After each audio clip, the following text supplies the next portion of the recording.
Well, good afternoon. And I'm fortunate today to be joined with Octavia Raheem and Dr. Gail Parker. My name is Jasmine, and my pronouns are she and they. I'm the founder of Amplify and Activate. And this year we have continued from the summit that we had in December, Let Spirit Lead, continued that energy by hosting interviews with some phenomenal people.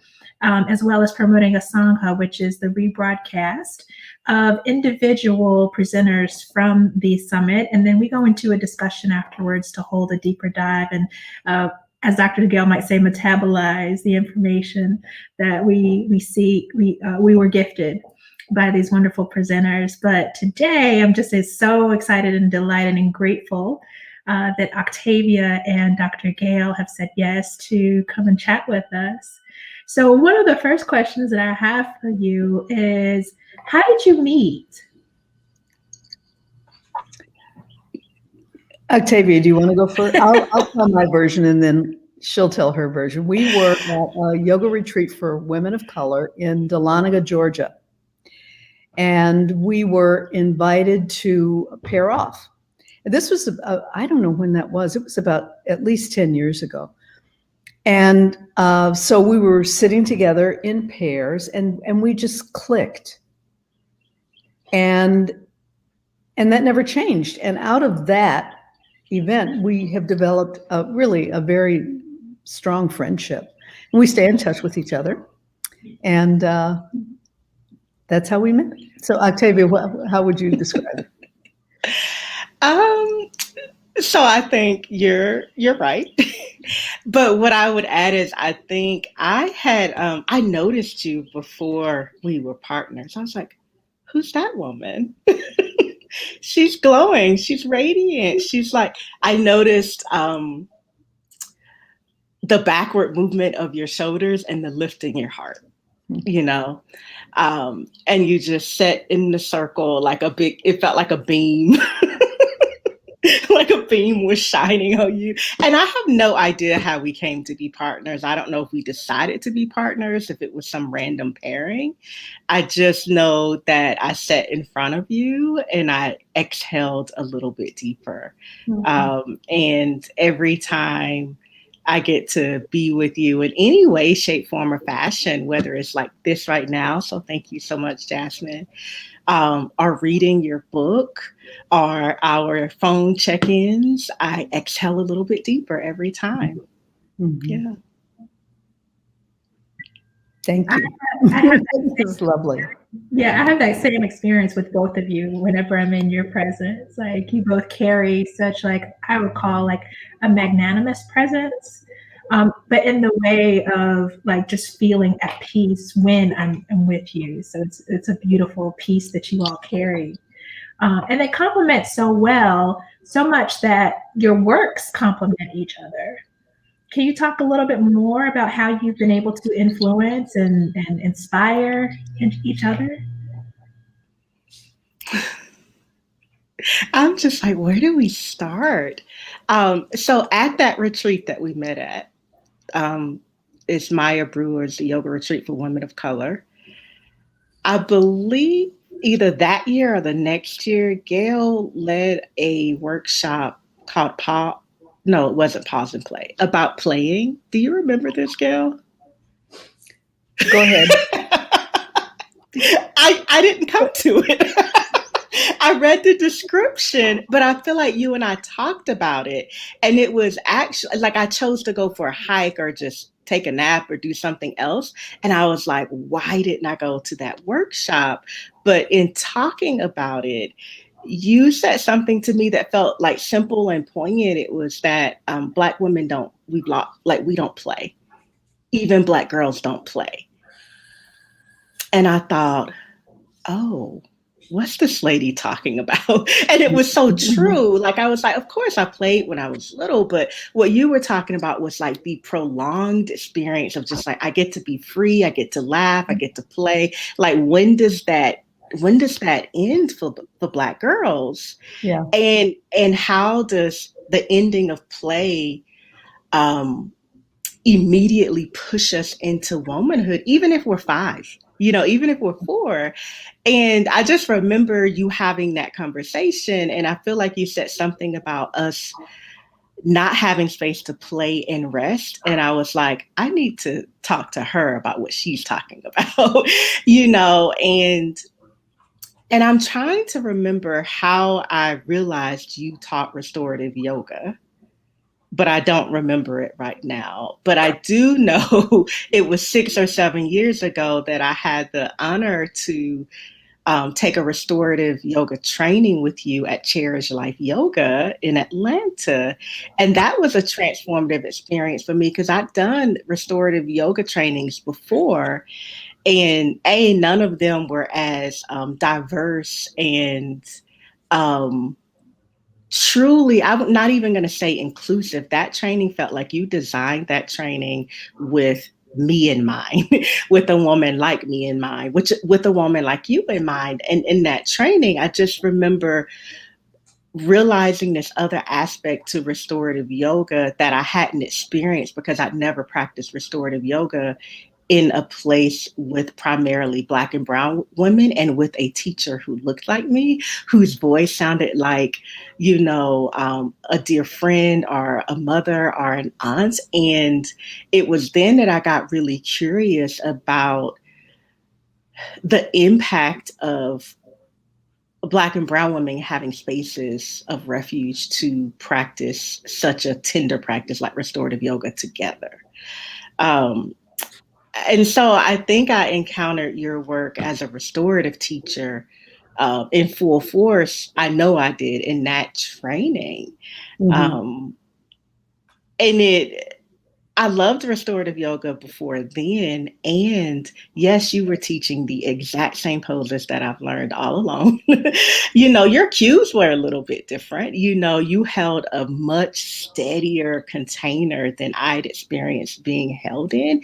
And I don't think that it's just other teachers couldn't do it. I think it's your awareness of what it means to be in the bodies that we are in, we being Black and brown women and people, and what it means to the lived and daily experiences that we had. You just were incredibly aware of the usness in the room. It's interesting because listening to you, I'm remembering what that was. You experienced restorative yoga at I think the first retreat, because I would teach that at Maya when I was co-facilitating the yoga retreat for women of color with Maya.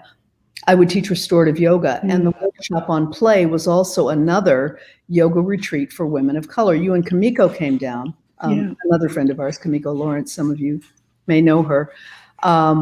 We were at Dahlonega again. Yeah. And I remember focusing on play. And when you mentioned that we don't play, we also don't rest. You said that. Yeah. So I know that. I understand that. I've lived that. So that's not something that, is a secret or a mystery.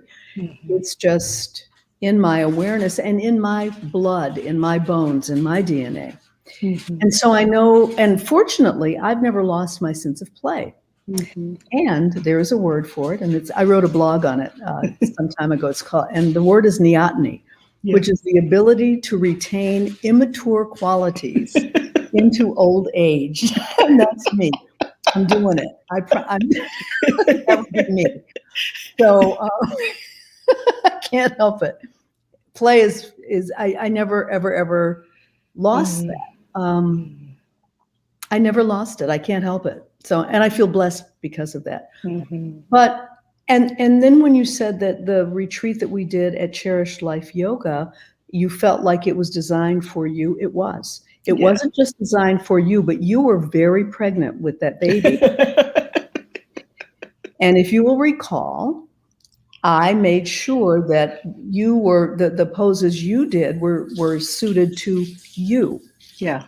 And not to everyone else. I think there were only about 9 people there, and I like it that way. I really enjoy small, intimate groups of people when I'm teaching, although I've taught as many as 150 people, and you can do that too, but the intimacy is missing. And so everything you said is exactly what I put into it. I do make sure that It's personal. Mm. Even if I don't know who the people are, I research and try and figure out, okay, who's my audience? What do they need? What resonates with them? And then when we did the race-based stress and trauma workshop at Sacred Chill, your studio, Mm-hmm. it was the same thing. Yes. Where you know who's in the room.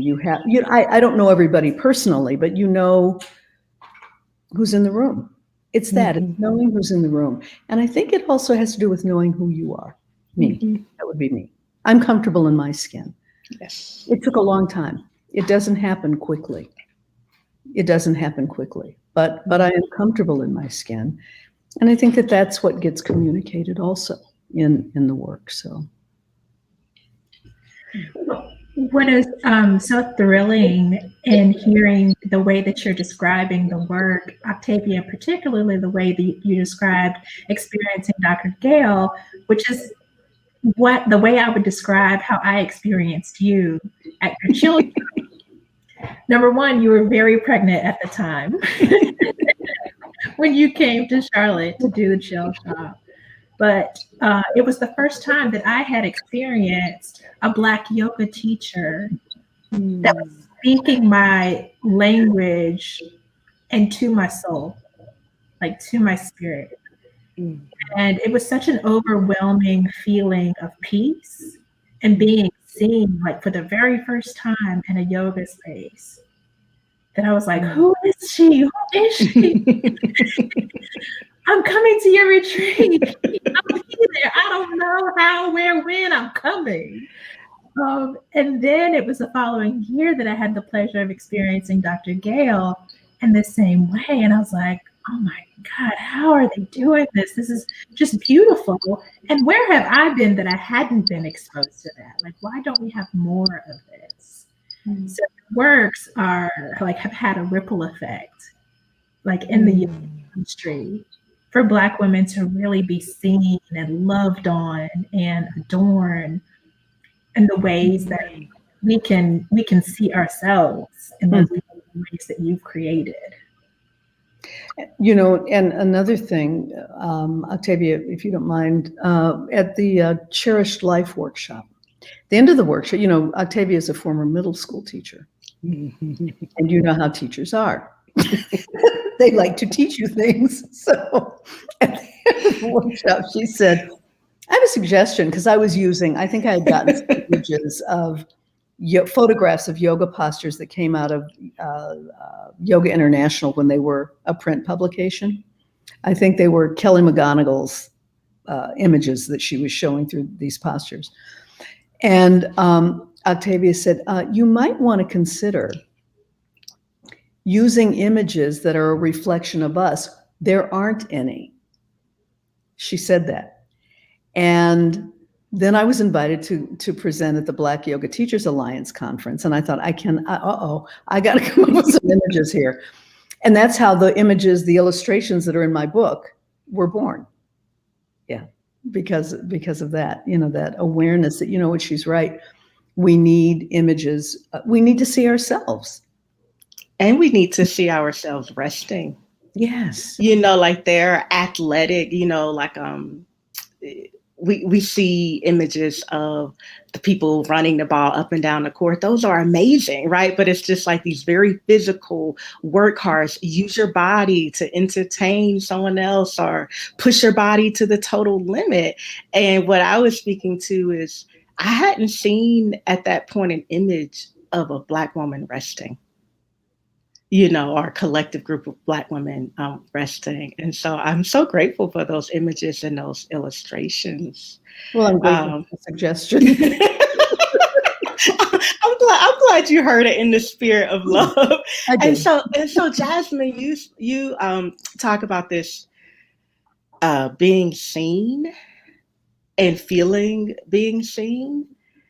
And what it made me think of is so I've been practicing yoga since 2003, diligently, consistently, and with devotion. And I think My first yoga class though was 1999. And so I just recently started remembering that I took a yoga class. I fell asleep in Shavasana, but then I didn't really do it anymore. And then I found it again in 2003. Right. But so I count 2003 as my yoga birth year.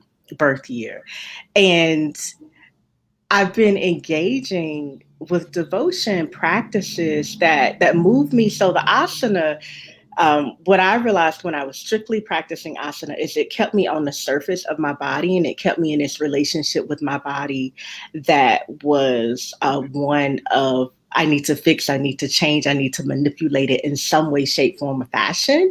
And it could have just been the guidance. It could have been the personality I was bringing to it, but asana wasn't moving me from the surface of me. It wasn't actually helping me see myself more clearly, right? It felt like it was fueling my imbalances, which could be very fiery and very hyper ambitious in this one way. And as my practice has evolved into more balanced, right? I still love to move and practice asana, but as my practice has evolved to one where I center meditation, restorative yoga, yoga nidra, and yin, right? These practices of stillness, I encounter more of my whole self, the fragmented pieces, the pieces that I want to look away from. Stillness has allowed me a space to see myself more clearly and to really hold my wholeness even when I feel broken. And I believe as a teacher, my capacity to hold space and my capacity to see you and my capacity to just hold a space for people to encounter themselves, because that's it. That's how we're doing. And my capacity to see my students more fully is directly related to my capacity and willingness to engage the practices that require courage of me, right? Require me to look and see myself as I am, not as the world has conditioned me to see a person like me, all the things, And for me, it really is coming into a relationship with stillness and rest that has allowed me to see myself more clearly. And I believe that's what's translating in the experiences that you or anyone else who says the same thing. I feel so seen. I think that's what's happening, because I don't have a piercing gaze. I'm just I'm engaging the practices that allow me to be. And then I show up and from, I think the depth of that, something spills out. Right.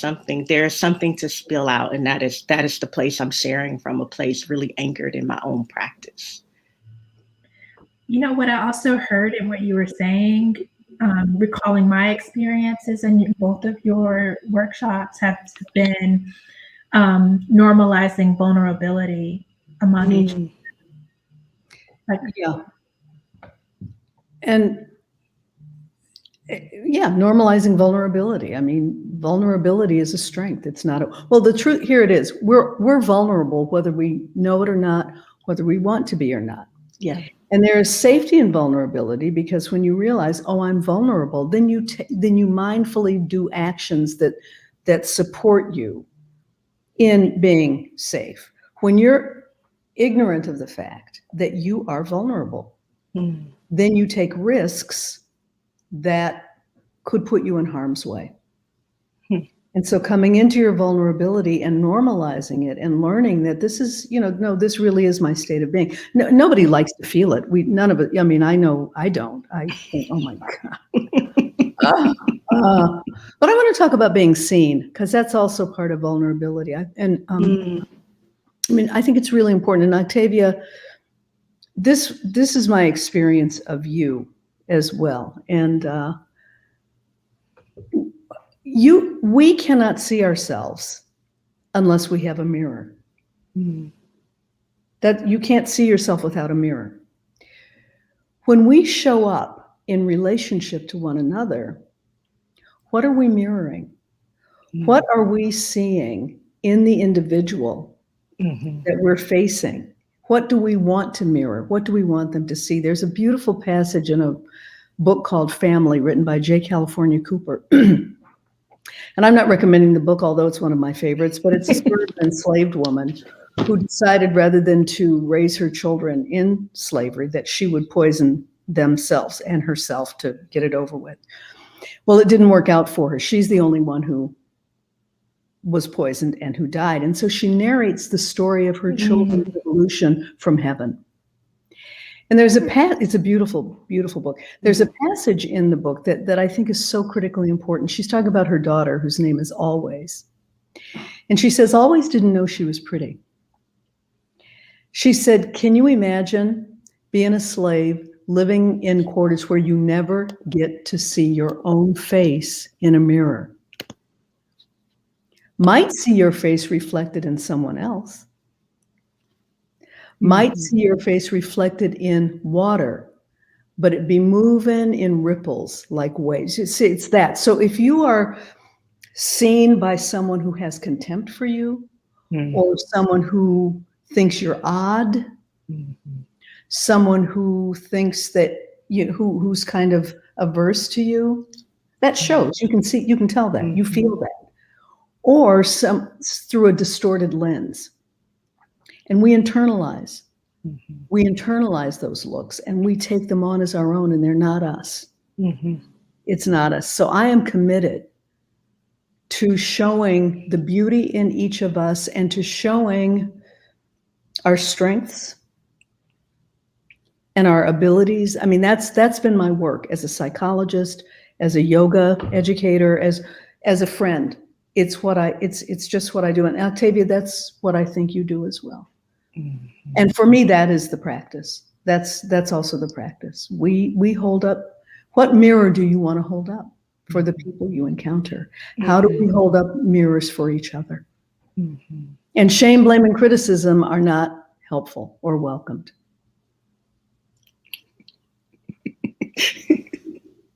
That's what, come on. Oh, well, we tend to live in a culture that uses shame, blame, and criticism as teaching tools. And some of us, probably all of us, were raised. I mean, I remember I had an aunt, very loving, who said, you ought to be ashamed of yourself. I mean, I heard that over and over. Shame on you. That kind of language. It was always said in a loving way, which is why I don't think it did as much damage as it can do when it's not said in a loving way. But I think that it's important for us to first of all, to start noticing how much you blame yourself, how much you shame yourself, and how much you criticize yourself, and say that it's for your own good. That's how I'll grow. It is not a growth enhancing way of functioning in the world. It's not supportive. It isn't. And so I say, and I will challenge everybody who's listening to us now, give up shame, blame, and criticism just for a week and see what happens. It's not easy because, of course, when you decide to give that up, guess what you become aware of? How shaming, blaming, and critical you are of yourself and everybody else. So again, it's about, if we're talking about yoga, that would be saucha. How do I cleanse myself of this internalized shame, blame, and criticism that is the norm in this culture?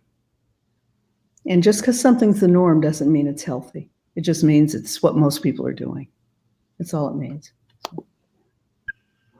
And there's something in that through line about normalizing it because it's normalized. And we repeat really harmful ways of being in that. I hear a lot of talk about going back to normal, right? This regression, I would call it, regression back to normal society, whatever that means. When you hear that, what does that call up for you? And what changes would you like to see in what we begin to normalize?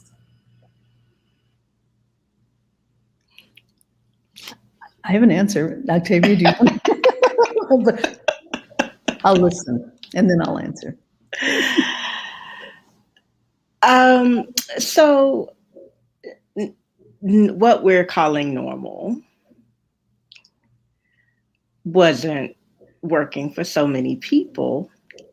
And I also want to honor that we have been collectively traumatized and that people, normal represents normal, that normal you're talking about represents, um, you know how the devil you do know you might choose over the devil you don't. And so that normal, we could call it a devil not working for so many people, um, a normal that's like really exclusive, a normal where kids are in a building all day but may not be learning or seeing or heard all these things that might be happening. A normal of packing 50 people into a yoga class, whatever the thing is, right? Why we might run back to that normal is because, well, I know that, right? Like this liminal space, this place where we do know what's behind us, but we do not know what's in front of us. And what's in front of us is, in some ways, a canvas that we can paint on and create from and do something very new, right? That's actually scary to people, right? You know, we could want one of my favorite quotes that I've been carrying through this moment is from Arundhati Roy. She says, "Another world is possible. On a quiet day, I can hear her breathing." And I felt like early pandemic, it was so quiet. Like there was this quiet, and I was like, I can hear the new world. I can hear the other world that is possible. And I've been literally ear to the ground. I've been doing practices that keep me low to the ground and allow me to hear and to listen for what that other world is and what my contribution to that other world, be it in the way children are educated, because I have a 5-year-old son, or be it in the way that we practice yoga and people access yoga, not just as students, but as a professional path of teaching. And so I've been listening to what that other way is. And I also honor that the unknown is incredibly scary and people are opting for old versus unknown. And so that's what I'll say about like back to normal, because what I've had to realize in my own life, my normal was not working for me. My normal was 60 to 80 hour work weeks, right? My normal was saying that the most important thing to me is my family, but really, if I did a time audit of my calendar, that's not where I was spending most of my time. You know, my normal was very disconnected and unhealthy and real tired, despite talking about chilling and resting, right? You know, and yet that's what I have known. And it's been profoundly uncomfortable to be in this space of, what is this? Where am I? Where are we headed? And so I think that answers your question, but I think that the collective desire to return to that normal is just a desire for the known. I think that's right. And I think particularly, it's probably true for everyone, but I'm thinking about for Black people how many of you were raised to not have to know anything? Not many of us. We have to know the answer to the question, don't we? I mean, that we're sort of exercised in that. But what I think is to add on to what you're saying, Octavia, we have all been changed by this year-long retreat, and it looks like it's going to be even longer than that. We are not the same people we were. So getting back to the way things used to be, number one, it's not going to happen. It's not possible because we're different. Yeah. And so I think the work is for us to, and I don't know that we'll really recognize how different we become until we are interacting with people again and, you know, doing some of the things that will be available to us. And it will be a while, I think, before we get clear about how have I been changed by this. But I would invite people to start contemplating that if you haven't already. Not how have things changed. How am I different? How have I been changed by the circumstances? You know, health is regarded as the ability to adapt to reality. as it is. And the getting back to the way it was is not supporting your health and well-being. It's not. So living in the not knowing is challenging, but I've always thought it's a skill that we need to develop. And we've had a year to do that, haven't we? And it looks like we have a little bit more time to do that. Living and not knowing, practicing being patient, waiting for whatever it is to be revealed. That comes from within. Relying on being more inner directed and other focused instead of being externally focused. These are all of the changes that I would like to see. More of us just being more contemplative, taking our time more, listening to ourselves. That's what we're sort of, the quiet practices do. They teach us how to hear ourselves and trust ourselves. So. And then move from that place of trust and knowing, right? There's how you access when you're in the place of the unknown. Go in, right? Go in. Go in. The answer is not outside of us. Like the answer isn't on the news, right? Like for sure, right? It's not on Facebook, though you might be watching this on there. Ultimately the answer for you is going to need to be sourced from within. And I feel like that's what I've realized over the last, what is it now, 16 months? How many? Like I lose track. Well, okay, it's 13 months, right? Like 13 months of living this way. I do love that you said we don't know how we've been changed. No. And I feel like I have inklings of how I've been changed. Like, my resolve around how I work and how I engage I don't know how that's gonna, and where and how I center my family and my boundaries around my own sanity and well-being they feel really strong and tender right now. And I don't actually, I know that's one way I've been changed, because I don't know that I had the strong and tender, right? Like the softness to the boundary that I had before this moment. And, but I do love this contemplation of like, how have we been changed? We've been changed. Yeah, I think it's important. I mean, that's the self-reflective awareness. That's an aspect of our yoga practice, which is our self-study. Yeah, the Swadhyaya is even beyond how have things changed out there. How have I been changed? And I also think in terms of what lessons from the learning, the transformation or the change do I want to carry forward? Because I don't believe, I think there have been there's some rich wisdom that has come out of this moment we individually and collectively lived through. And I think it'd be very sad for it just to go poof. And now I'm back to living at, full speed all the time, going nowhere exceptionally fast. Right. Yeah. Yep. And for me, there's a sense of really not understanding, which is what you've all said, not really understanding how much we have changed until it's tested, when the world opens up, right? And then we experience the world in our new selves, which makes me think like normalizing having a therapist will be very critical. Doesn't hurt. Normalizing having a therapist will be really important, like critically important, to help us manage that. There's been so much change that we can't calculate here in our homes, and it's only when we come together and observe other people in their newness. But we can also be therapists for each other.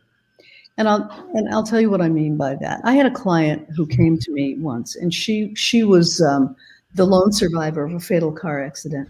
Mm. And she was rebuilt. I mean, nobody knows to this day why she's still alive. She was just full of metal. And and her physical appearance had changed, and her abilities obviously had changed. And I remember when she came to me, I asked her, I said, "Why are you here? And how do you hope I can help?" She said, since my accident, I've become a new girl. And I hope you can help me get to know her. Mm-hmm. Isn't that nice? I just love that. And then she said, later, she said, "You don't say much. You just listen. But you know what you've taught me by just listening?" I said, "No, what?" She said, "You've taught me how to listen to myself." That's powerful. And I think that for those of us it doesn't matter whether you're teaching yoga, whether you're practicing yoga, but in our engagement with others, when we realize that just by listening, without judgment, without the need to fix, without the need to say something, without the need to make it all better, particularly now that we are all experiencing deep heartbreak as Black people. I mean, we're calling it trauma, but I'm moving on from that. I mean, it is, we are traumatized, but we're grieving. Yes. We're grieving the loss of a sense of betrayal. Where can I be safe? How come nobody's taking care of us? We're grieving the loss of loved ones. We're grieving the loss of employment. I mean, there's so much loss. Yeah. And I think it's time to start normalizing grief and quit calling it a mental health issue, because it's not. Depression, you would be crazy not to be depressed right now. Mm. Now, I don't mean to minimize people who are clinically depressed, but most of us aren't. Most of us are not. But we're depressed. I mean, I didn't realize I was depressed until, again, it's when you come out of something. I don't think it's a secret, but Yoga Journal is devoting its May issue to mental health, and I'm going to be on the cover, and they're doing a feature story, and Tamara Jeffries is doing the art. Yeah, it's great. I'm really excited. When they asked me to do it, I was hesitant because it was, I think, in January, and nobody had vaccines, and it was just very scary for me.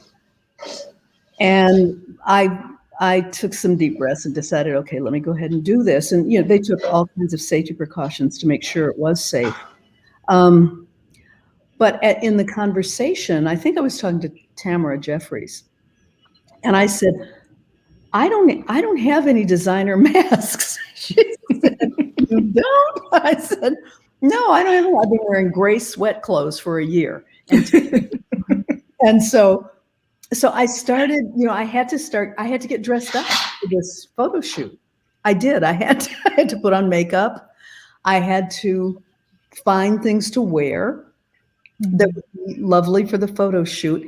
And those of you who know me know that my physical appearance is very important to me. It is. Yes, honey. I like to look good. I do. I make sure I do. Girl, for the past year, if you would think me most of the time. But it was not until I started wearing makeup every day again. Yay. But I think I was depressed. I had lost interest in taking care of myself in that particular way. And the joy of doing that was missing. Yes. And so we're mourning the loss of joy. And I just think that it's important for us to allow ourselves to grieve, and we have to find, I think, new rituals for expressing our grief, because the old way didn't work. But also, we live in a culture that doesn't support grieving. Yeah. That treats you like you should be over it by now. Or something like that. So that's my current focus. I'm focusing on how do we mend broken hearts? How do we heal heartbreak? Love's in need of love today. All of that. All of that. And we know how to love, don't we? When we're not in contraction. So that's my practice. I'm thinking, we have to find ways of, and I think this is what our practices can do for us, opening our hearts, even though they are broken, even though they're broken. And to even practice, in Japan, there's an art called kintsugi, And if a piece of pottery breaks, it's put back together with gold filling, and it becomes more beautiful than it was before it broke. And that's our work, is to, as we go through our grieving process, this isn't about getting over grieving. It's about recognizing that try to keep our hearts open through the grieving process and mend that broken heart with love and trust and care. We can do that for each other because you can't do that alone. No. You can't. So, I'm done. That's what I've been thinking about. I love that you put it in those terms, Dr. Gail, because it reminds me of a conversation I had with Nikki Myers and Michelle Cassandro last month. And Michelle so eloquently said, like, we're in a constant state of grief. Mm-hmm. Like, to own and accept that had me really going back and accepting that as part of the new normal, that I'm in a constant state of grief. And I may be in one of the different stages at any time, or maybe multiple stages. But to accept that and change my own relationship, decolonize my own mind around what grief means to me. And also to remember, though, and this is where what Octavia said in the beginning, we're coming full circle now. We can be grieving and be joyous at the same time. Remember those funerals, the events after the funeral where you're crying and the next thing you know, you're laughing. And that's called resilience, by the way, to be able to move back and forth between all of these emotional states that our heart is capable of experiencing. Yeah. That's healthy. So, Yeah. this is my contribution to the world, right? To remind us of what we already know. Octavia, you had something? It feels like there's something there on the tip of your tongue. I can imagine it. You know, it's an amen. It's an ashe. And that's what was on the tip of my tongue. And when you said no longer denying your grief, it made me, I also heard, I deny my joy. And so I love that Gail brought it to grief and joy needing to, they can coexist together. Because what I've realized over the last year of allowing myself space to be with grief, to befriend it, right? It sits at the door of the heart, right? And on any given day, part of my resilience is maybe today I can just crack it a little. Sometimes I fully swing the door open and allow grief in, or let myself be with the grief. But part of my resilience is understanding, like, when I'm like, I have a crack a sliver you can slide through. But what I also have realized as I allow myself grief and to feel it and to understand it is a part of living, like breathing, is that as my relationship to grief transforms and deepens, my capacity to feel and hold and be with pure joy has expanded so much. And I realized that essentially when we contract against grief, we are contracting against joy. We are contracting against everything else, right? Can I be like this for one thing and not all things? Nah, I can't. If I'm constantly bracing myself against the feelings that we might label bad, I'm also constantly bracing myself against pleasure and joy and even love, which is the balm that we need to massage as we experience this grief. So that was what was on the tip of my tongue, is that grief and joy are twins. They're sacred twins, I call them. And as I get to know one and hold this, what I'm calling lately, strong and tender space for one, then I have space for the other. Mm-hmm. More space for the other. Yep. I love it. That Sounds like a mic drop moment. It's beautiful. It has been such a pleasure. And just always bringing me back home, or what Dr. Gail used to say, coming back into my skin. Just always a pleasure being with you. And both of you at the same time is just even more bliss. I want to be able to give space, just a few moments, if you want to share what you have coming up with our audience. So when you just said that, I know we might be over time, but you said coming back into my skin, I thought about Dr. Gail Parker's book, and it's Is Your Soul in Your Body? Like coming back into soul and body. I feel like that's how I feel right now, right? Like soul's in body, it's always there, but am I aware of the light of my soul within my body? And so you said skin, and I feel like is your soul in your skin. And what I feel whenever I have the honor and privilege to gather with Black women is that, like, my soul is in my body. All is well within my soul, and it's safe, and I can be brave within here, right? And so I just wanted to reflect that back to you both and say thank you for that. And thank you for that teaching in your book, Dr. Parker, of is your soul in your body, right? Wake up and ask that question every day. Yep. Sit in the boardroom meetings and ask that question every day. You know, like, and it really is a question that I sit with. And when I go, am I aware of soul in this moment? What needs to shift? And then there are some rooms that I'm like, what needs to shift is I never need to go back in that room again. That's a whole nother, conversation. So I just want to say thank you for that teaching.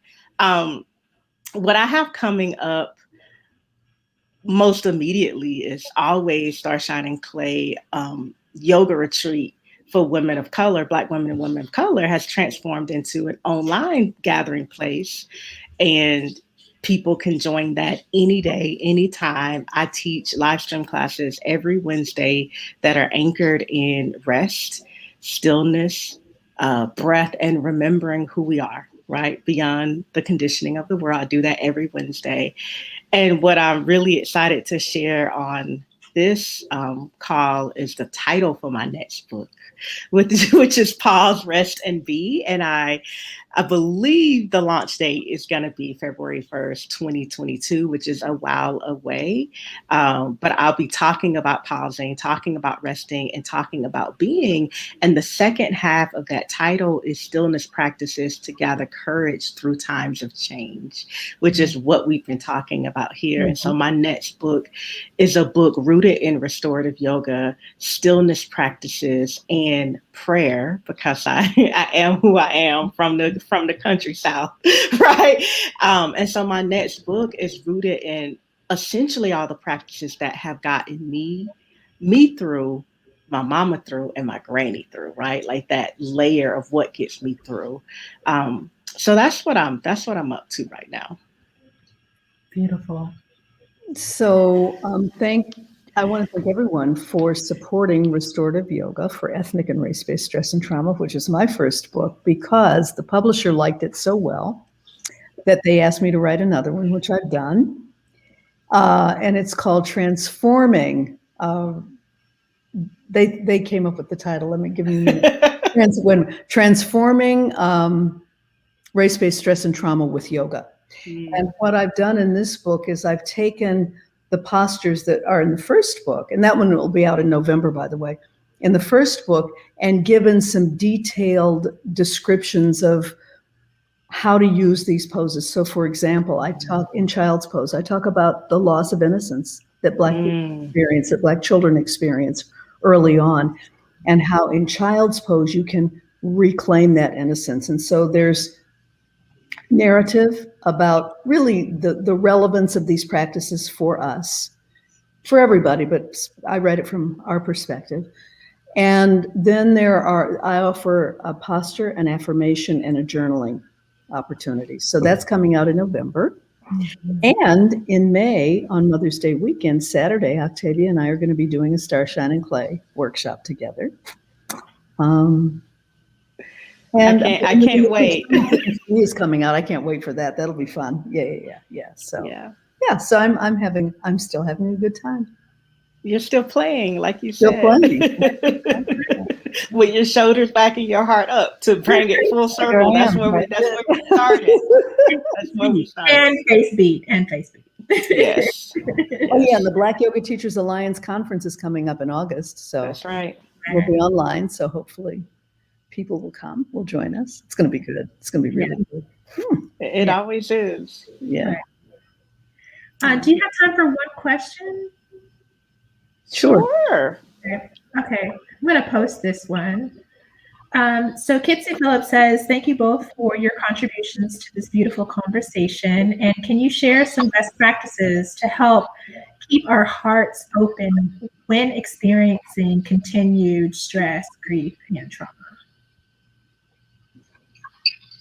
Well, I think one thing we can do is to balance that stress, grief, and trauma with more uplifting, with activities or engagements that kind of balance that. I mean, you don't want to just stay stuck in stress, grief, and trauma, and we don't have to. And so finding a way to laugh, finding a way to play, interacting with people that you love and care about. These are ways. And then, of course, our yoga practices. I mean, if you want to do a physical practice of, where your shoulders back, heart up, and just aware. And notice how this feels this way, and notice how this feels. And if all you did was this, I guess it's a seated cat-cow sort of, huh? This feels different than this. And we can do both. It's not either or. We're not either in grief or in a sense of joy. We can hold both. Yeah. That's a quick answer. I would only add the breath. Of course. I'd only add where's my breath in this moment? Immediately turns the breath back on and reminds us we're safe. I'm not suffocating, right? I can still breathe in this moment if I'm in a moment of stress, trauma, or grief. And then one of my favorite things to do, I have done this almost every day through multiple pandemics, is to wrap myself in a blanket and to lay down. I might set a timer. I might play a song I really like. But I lay down. This can be 3 to 5 minutes, and I wrap myself up so I feel cradled, held, and supported. And I give myself that time to go feel what you need to feel. Feel what you need to feel. And then if what I feel is a lot, I get up, I turn on some Jill Scott or some African drums, and I just start dancing and moving, right? No matter, And so those are two very this is literally what I've done over the last year, is remember my breath, no matter what, right? Because when we feel immense joy or immense pain, we go, and so to just keep breathing, feel my feet on the ground, and then to also pause, wrap myself in a blanket, and lay myself down and feel what I'm feeling. And dance and music. And then move it all around. And this can be done in 7 minutes. Lay down for 3.5 minutes, get up and move it all around for 3.5 minutes. Yeah. Hearing that, Octavia, reminds me of where I learned what invitation and permissions mean. I learned those very things from you, what it means to give myself permission and create those open invitations for me to move with the emotion, just move with it. Yeah. It's not going anywhere. Yeah. So be with. So again, thank you both so much. I appreciate you. Love you so much. Deep love. Thank y'all. Love you too. Thank you so much. Bye, everybody. Bye. Bye for now. Thanks, everyone.